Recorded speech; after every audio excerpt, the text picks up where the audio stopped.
Terror has struck at the heart of New York City, as it now does with disturbing frequency. An ISIS-inspired suspect detonated a bomb in a crowded subway passage right in the middle of morning rush hour.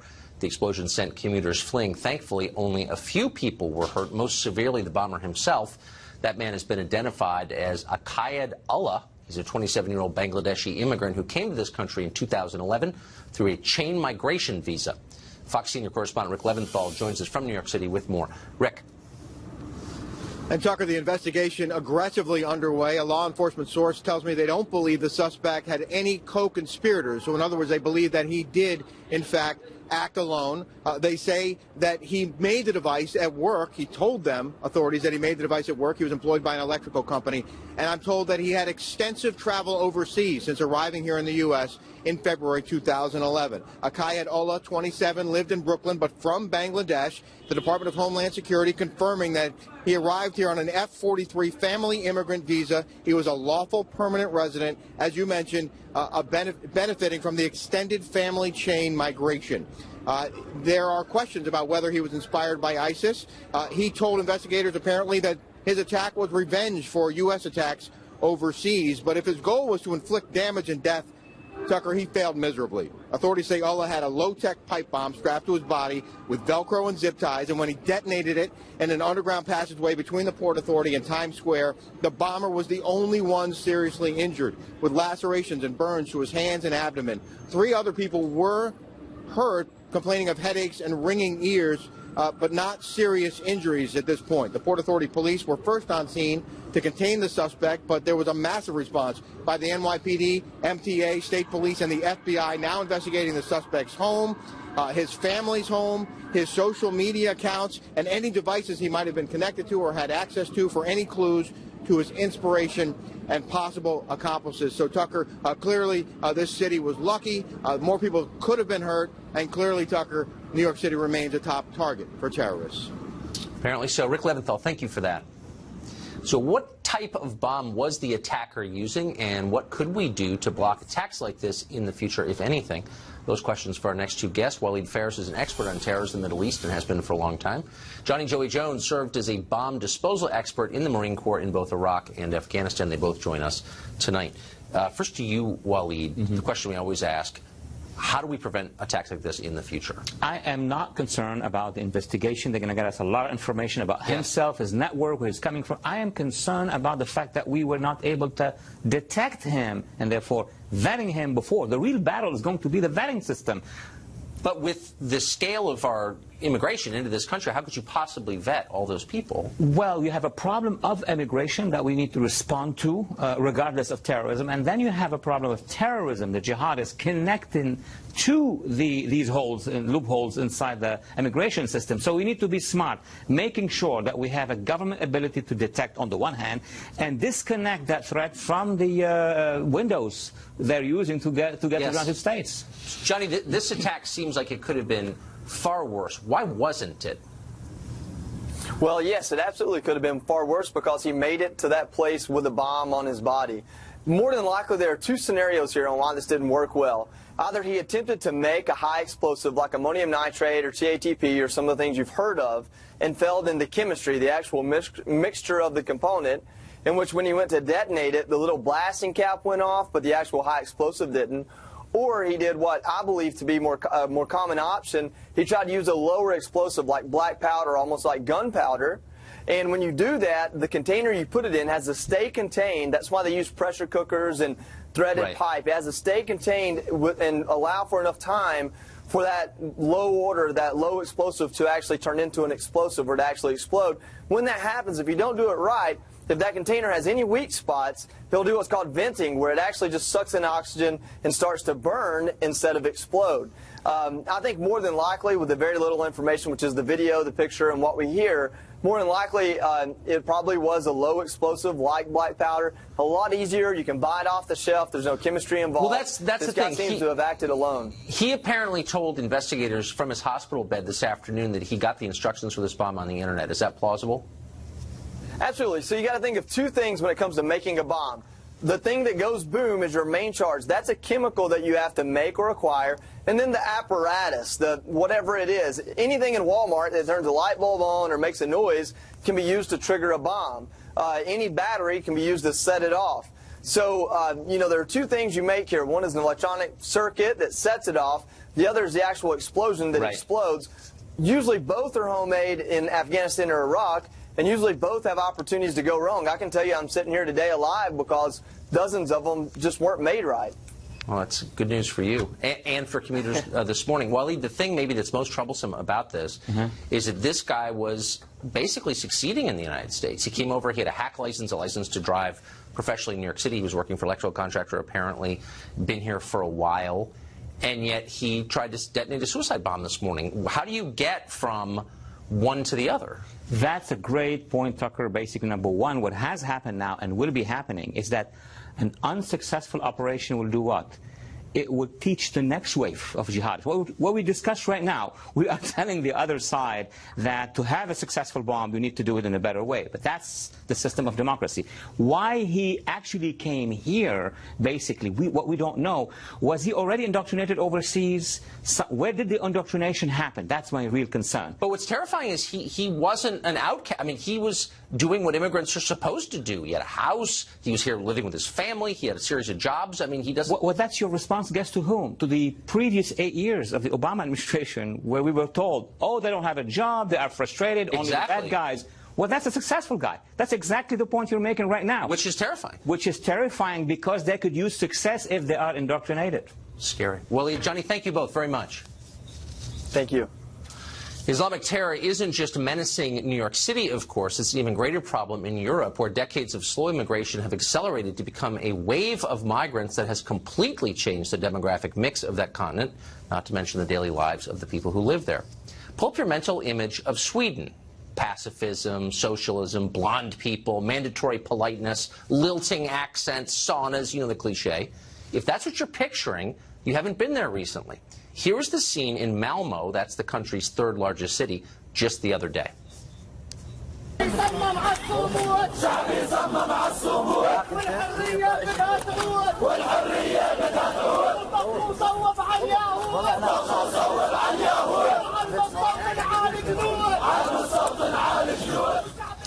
It may look like Karachi or Cairo, but again, that is Sweden. It's changed quite a bit. A generation ago, you would have been hard-pressed to find Swedes marching in support of religiously motivated mass murder. Now, it's all but normal, thanks to mass immigration that has brought tens of thousands of immigrants into that country from North Africa and the Middle East. Malmo has been called Europe's most anti-Semitic city, with dozens of verbal and physical attacks targeting the few hundred Jews who still live there. Just 75 years ago, Sweden was a haven for Jews fleeing the Holocaust. Today, those same Jews fear their own neighbors again, thanks to the Swedish government's decision to bring in a population that hates them. Just 2 days ago, a synagogue in Sweden was firebombed. It wasn't the first such attack, and unfortunately, it will likely not be the last. Meanwhile, in Paris, Muslim immigrants have taken over the city streets in some parts of the capital. Residents of one neighborhood are threatening a hunger strike if camping migrants aren't moved by the end of the year. They say trash is everywhere, and worse, women are being harassed regularly on the street. Mark Stein is an author and columnist who's followed what's happening in Europe for some time, and he joins us tonight. So, Mark, you see videos like that from Sweden, and you realize that this is not the continent that you picture, that it really is completely different because of immigration trends.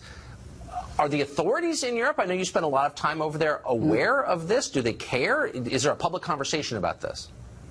Well, Tony Blair was asked by the late Christopher Hitchens about my book and whether the demographic trends in Europe were part of what he called the public conversation, the European conversation with his fellow prime ministers. And Tony Blair gave a very revealing answer, I thought. He said it's part of the subterranean conversation. Right, exactly. In other words, Europe's leaders haven't figured out a way to talk about this in public.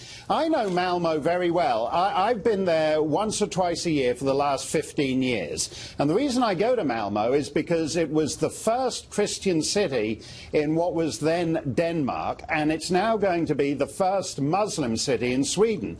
And I do something that I first did at the suggestion of a couple of those Swedish blondes you were mentioning, the ABBA girls, Britt Eklund, those kind of girls that you were talking about earlier, that they made one evening to me as I was sitting in a coffee shop, and at twilight I walked from downtown Malmo to Rosengård, which is the big Muslim suburb, and the Swedish blondes thin out and the covered women and the bearded men come towards you, until eventually you're in a part of Sweden in which there are no uncovered women, and in which Muslim women who've come from Muslim countries where they didn't have to go covered, such as Bosnia, suddenly find they have to go covered when they emigrate to Sweden. That walk, as the blondes thin out and the big bearded men come towards you in ever greater numbers, that is Europe's future walking towards you. And I would say it's the biggest story of our time. Yes. That Christendom is being transformed at an extraordinary level, to the point where Swedes will be an ethnic minority in their own country by mid-century. What I don't understand, why is no one allowed to talk about it? I mean, if Swedes or Danes or Finns were flooding into Jordan and displacing the native population and forcing people to follow their Christian practices and obey their cultural imperatives, their mores, I think liberals here would say, well, no, you can't do that. It's their country. Right. Why is it different when it happens in Europe or the United States? Well, you actually see it in the United States when they talk about New Orleans no longer being a chocolate city because too many white people have moved in. If you remember, that was one of the headlines a few years ago. Yeah. And I think that the problem, of course, is that the minute you raise it, you get accused of being racist. The minute you talk about it with any degree of honesty, that deputy leader of Britain First that you mentioned a couple of days ago, the police in Belfast flew all the way to London to arrest her, put her on a plane, take her back to Belfast for something she said in a speech at Belfast City Hall. Swedes are particularly dishonest about it. The wealthy Swedes, the minute their area gets like those scenes you were showing in Paris, where there's too many migrants and the neighborhood starts to change, they move out to all-white suburbs and all-white villages, and the moment they're there, they vote ever more enthusiastically in polls about how wonderful multiculturalism is. In other words, the more they move away from it, the more they are in favor of it. Of course, because it doesn't affect them. But if you intentionally set out to create an environment in which violent nationalism would flower, wouldn't this be it? Absolutely. I mean, the first duty of the political class is prudence. And you don't extinguish prudence for utopian delusions. And the reality is that as people know in almost any part of the world, that the minute you have Islam as 15 to 20% of your population, the mediation of relations between Islam and the rest of society becomes your principal domestic consideration, as is happening in front of our eyes in Sweden, in the Netherlands, in France, in Germany, in the United Kingdom. And it will happen here. The first duty of the political class is prudence. I'm getting that tattoo, and I'm giving you credit when I get it. Mark Stein, it's great to see you. That's a great tramp stab to get. I recommend that, Tucker. It's true. Thank you. CNN, ABC, The Washington Post all went above and beyond in an effort to win the president's fake news contest. Who won? We'll tell you next.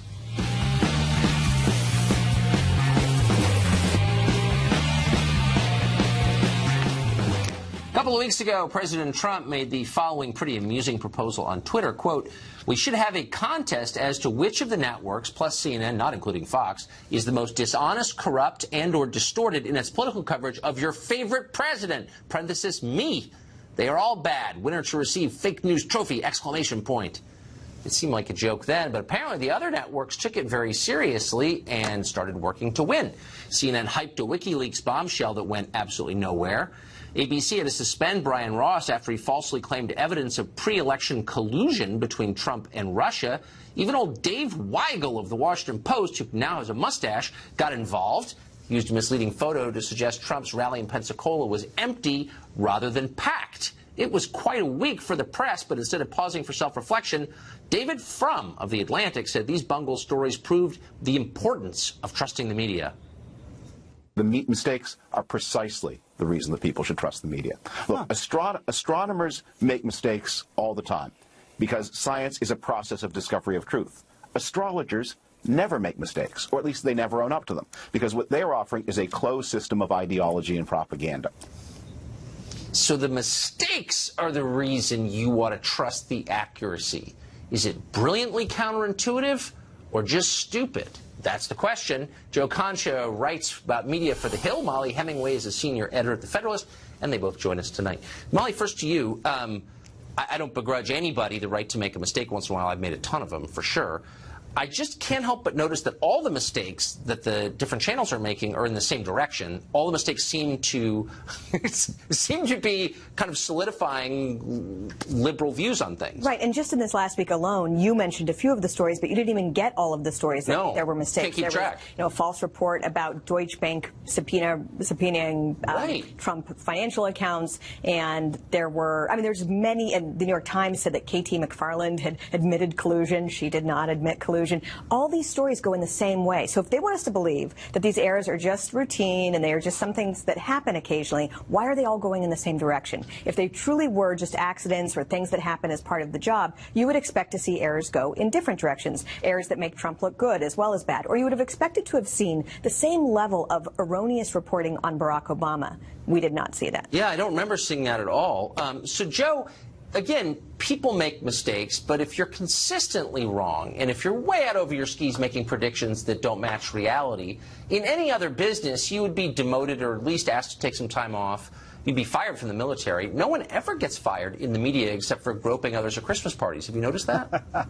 Well, Brian Ross did get a 4-week suspension, so let's be clear about that. In the CNN case, there were no suspensions or reprimands in that particular instance. I keep hearing, and I saw this during the press briefing today, that reporters are saying, look, we just made mistakes, we're just trying to get to the truth. The problem is there is a rush to get to that every time. And the CNN example is perfect with the WikiLeaks story because, remember, the network went ahead with information that was read to them.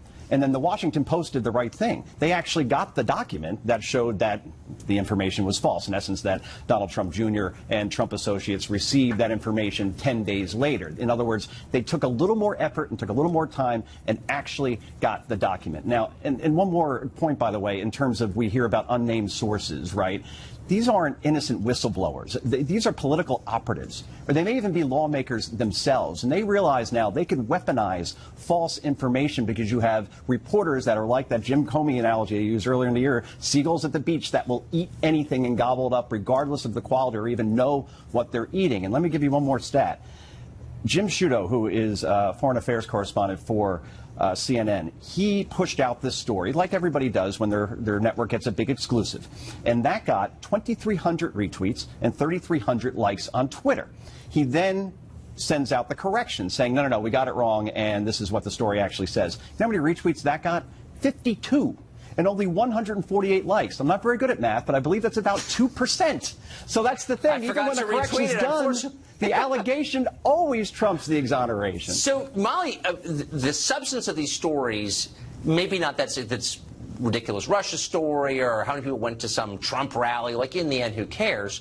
But what if, if we were in a war or there were like an actual crisis in this country and nobody trusted media outlets? What would that do to our society? It's a very dangerous thing to not be able to trust a media outlet or have a general confidence that the media will get a story right. But I actually think the substance is key here. What we've seen for the last year is an obsession with a story about treasonous collusion with Russia to steal an election. The substance of that is so important. It has undermined a legitimately elected president, and it has been something that the media have been hammering on day after day. I mean, multiple stories a day. Yes. What if the real scandal is that itself was an information operation, and that it was weaponized and it was distributed through the media, and our media people either willingly fell for it or unwittingly fell for it? Either of those scenarios is extremely dangerous, and it doesn't feel like we have a media complex capable of really digging into the significance of that story. Right, because they're incapable of self-reflection, and I actually am starting to think that's exactly what it was. Wish we had more time. Molly, Joe, thank you both. Thank you. It's been a turbulent contest, to put it mildly, but Alabama's Senate race finally ends tomorrow. Democrats are making the contest all about race, weirdly. One African-American Jones voter disagrees with that. He's from Birmingham, Alabama. He's here to explain what's going on next. This is a Fox News Alert. I'm Trace Gallagher. A pipe bomb attack shaking the heart of New York City. The suspect, inspired by ISIS, set off the crude device in a crowded subway passageway at the height of the morning rush hour. Authorities say the bomb was packed with explosive powder but failed to turn the pipe into shrapnel. The suspect, 27-year-old Akayed Allah, who's in the U.S. on a family visa from Bangladesh, was the only one who suffered serious injuries. While a massive wildfire burning in the foothill towns near Santa Barbara, exploding in size. This is now the 5th largest fire in California history. The flames forcing tens of thousands of people from their homes. So far, more than 750 buildings have been destroyed, but the strong Santa Ana winds have died down a bit, allowing firefighters to get the upper hand on other fires burning in Southern California. I'm Trace Gallagher, now back to Tucker Carlson tonight. We're just a day away from what seems like the longest political contest in human history, the Alabama special Senate election race. Democratic Senate candidate Doug Jones facing blowback tonight over mailers his campaign sent out last week.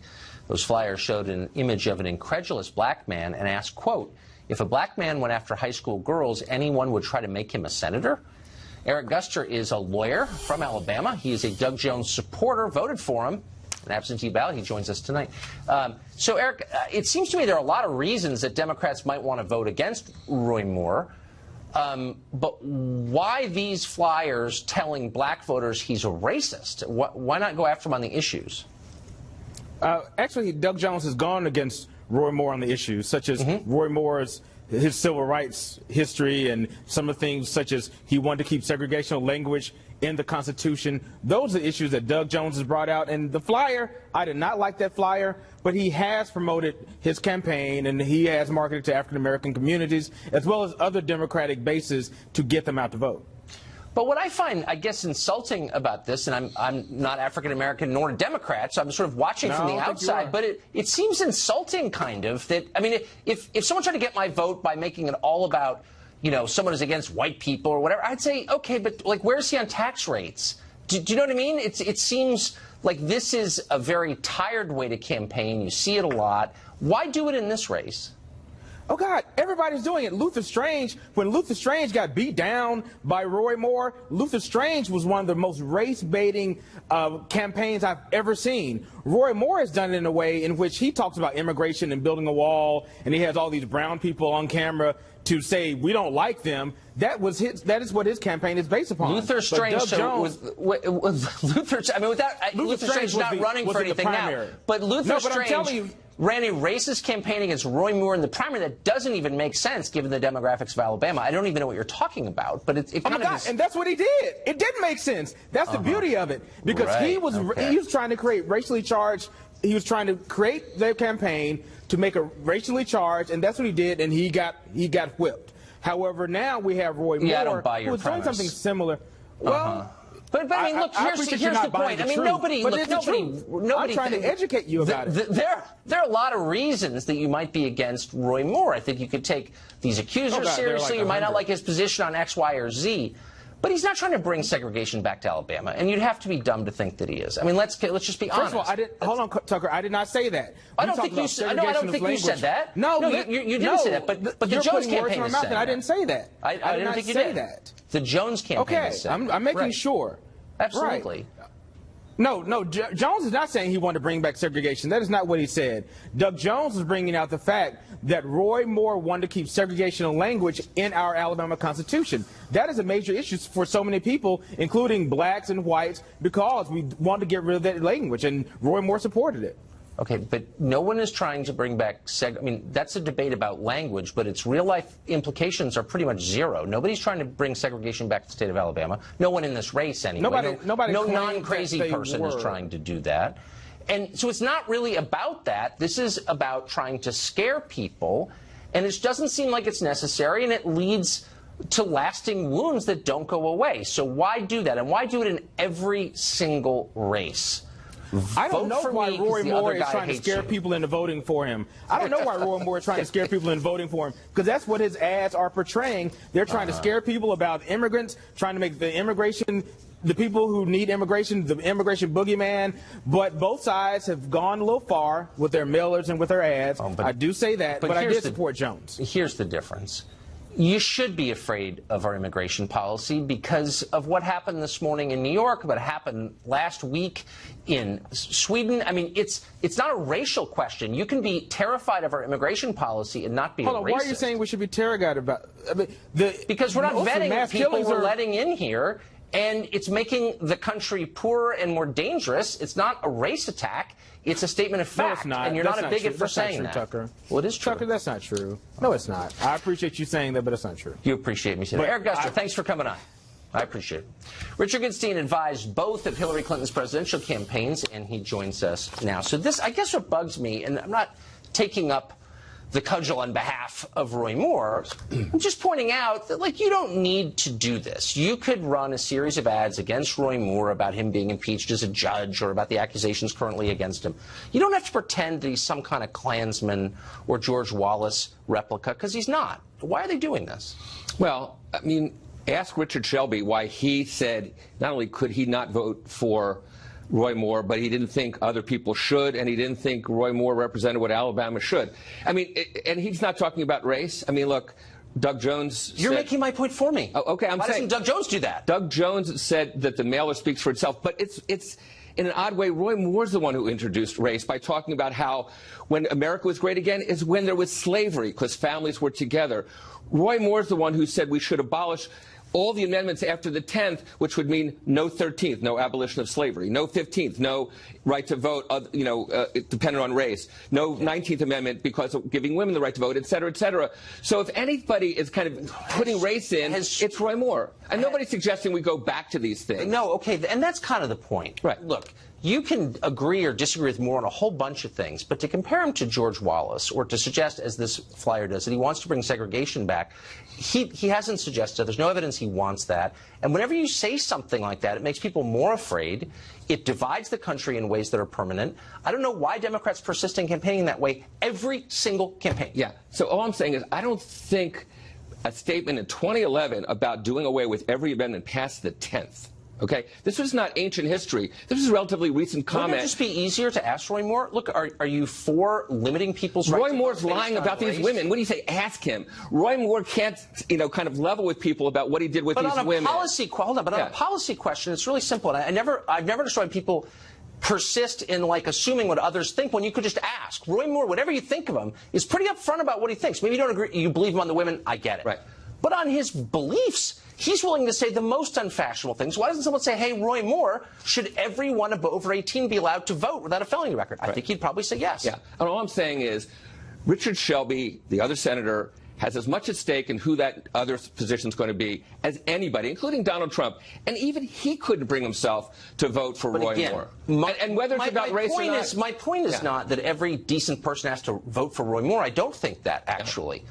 I'm just saying that in campaign after campaign after campaign, Democrats have only one pitch to African-American voters, and that is the other side hates you because of your race. Yeah. And I just think over time that divides the country. I think in a lot of cases it's totally untrue. It's the sleaziest way to campaign. Why keep doing it? Could you blame a black voter for looking at Roy Moore's record, looking at the fact that Roy Moore wouldn't dare step foot in a black community to campaign? He's not even in the state to campaign.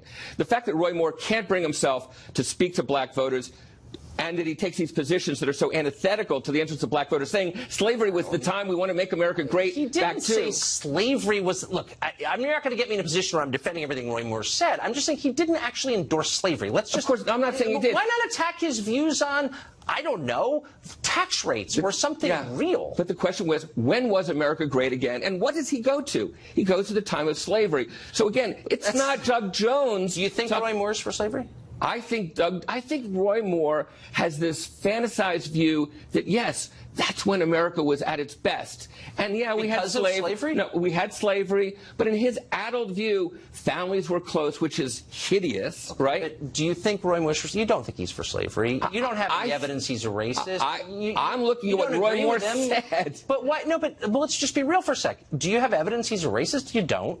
He's never said anything that's racist. He said a lot of things that people may disagree with, but why call him a racist too? That's all I'm asking. I think people of color find it deeply offensive when he says, when we had America great again was at a time of slavery. So is that racist? Yeah, fundamentally. Do you think black voters at all feel patronized by white liberals who are the only pitch they ever make is that the other side is racist? Don't you think some black voters say, well, why don't you just treat me like a normal person and tell me about how you're going to make the schools better or make the roads better or lower my taxes or some normal issue? Do you ever think that they feel patronized by that? Yeah, actually, I don't think that's the message. It's about health care. It's about jobs. It's about pay. It's about income equality. That's the message. Those are real. Those are real issues. Those are real messages. I never hear them, but maybe they're out there. Well, I think they are, but we'll, time will tell. Richard, thank you. Thank you.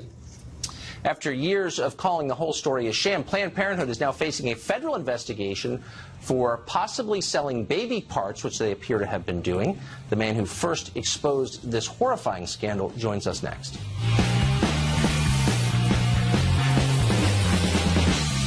America's largest abortion provider, Planned Parenthood, is now under federal investigation by the Department of Justice for selling fetal body parts.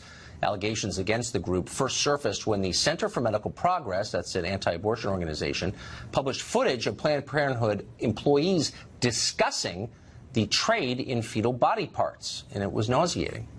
This is the first time we've ever heard of this story. It could be because the rest of the press is not interested in covering it, so they don't.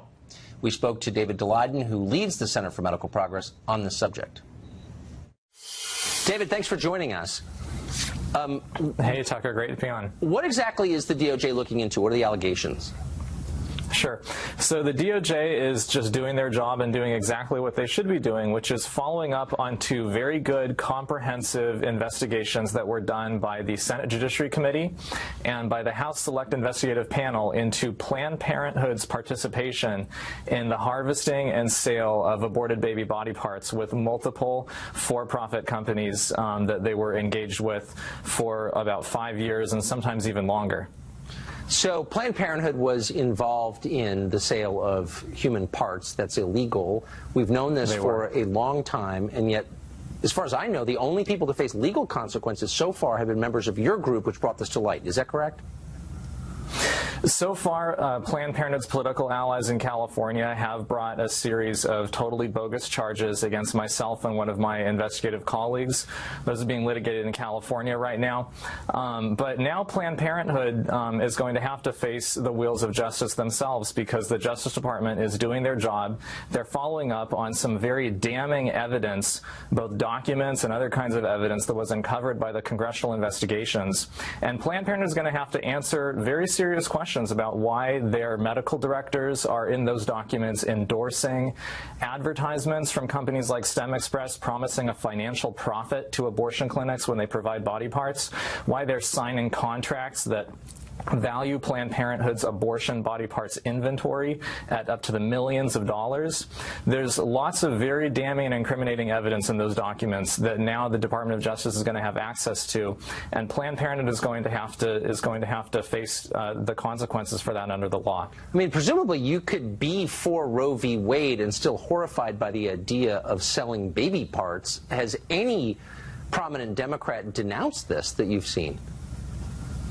I think that the pro-life Democrats that are out there need to speak out pretty loudly now, and those who are pro-choice and who support abortion rights need to speak out and differentiate themselves from Planned Parenthood, from the radical abortion extremists there who think that that pro-choice means any abortion, anytime, anywhere, up to 9 months, selling the body parts afterwards, using partial birth abortions to get intact, saleable body parts. Right. That's the face of Planned Parenthood today. That's funded by taxpayers of up to $500 million every year, and that needs to stop. Committing abortion for sex selection, which they explicitly allow at their clinics. So, but I guess the question is, has any prominent Democrat denounced this?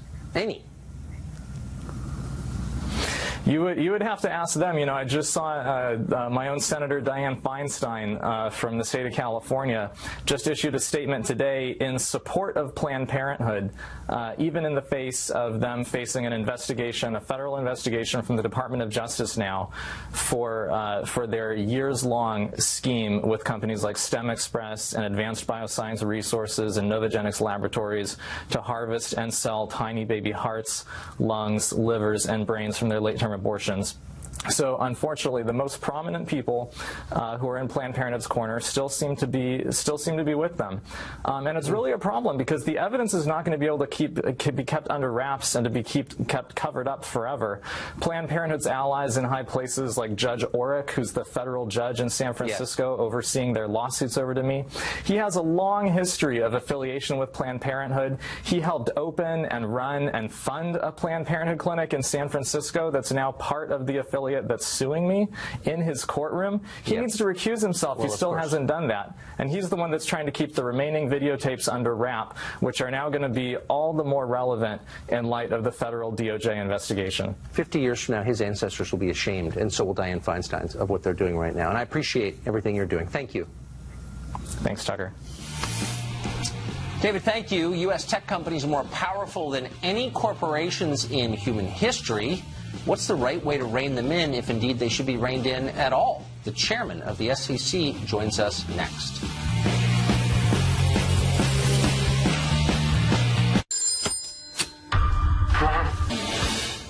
You think of the FCC as kind of an obscure federal body. Not anymore. It's under attack now for its plans to repeal an Obama-era regulation known as net neutrality. A lot of people, a lot of famous people, have very strong opinions about net neutrality. They warn if it's repealed, a handful of tech companies will have total control over the Internet. Wait, doesn't that already describe the status quo? Ajay Pai is the chairman of the FCC. He's been the center of a lot of criticism recently, and he joins us tonight. Great to see you. Great to see you, too. So here's, and I actually don't know what I think of this, but here's the line that if net neutrality is rolled back, that a handful of companies will be able to control content. And if they don't like what they're seeing or you're broadcasting, they can shut it down. Should we be worried about that? No, I think what net neutrality repeal would actually mean is that we once again have a free and open Internet. The government will not be regulating how Internet service providers, how anyone else in the Internet economy manages their networks. And so I think we had that free market approach for 20 years, starting in President Clinton's time, right, in 1996, all the way through 2015. The Internet wasn't broken when the Obama FCC decided to try to fix it.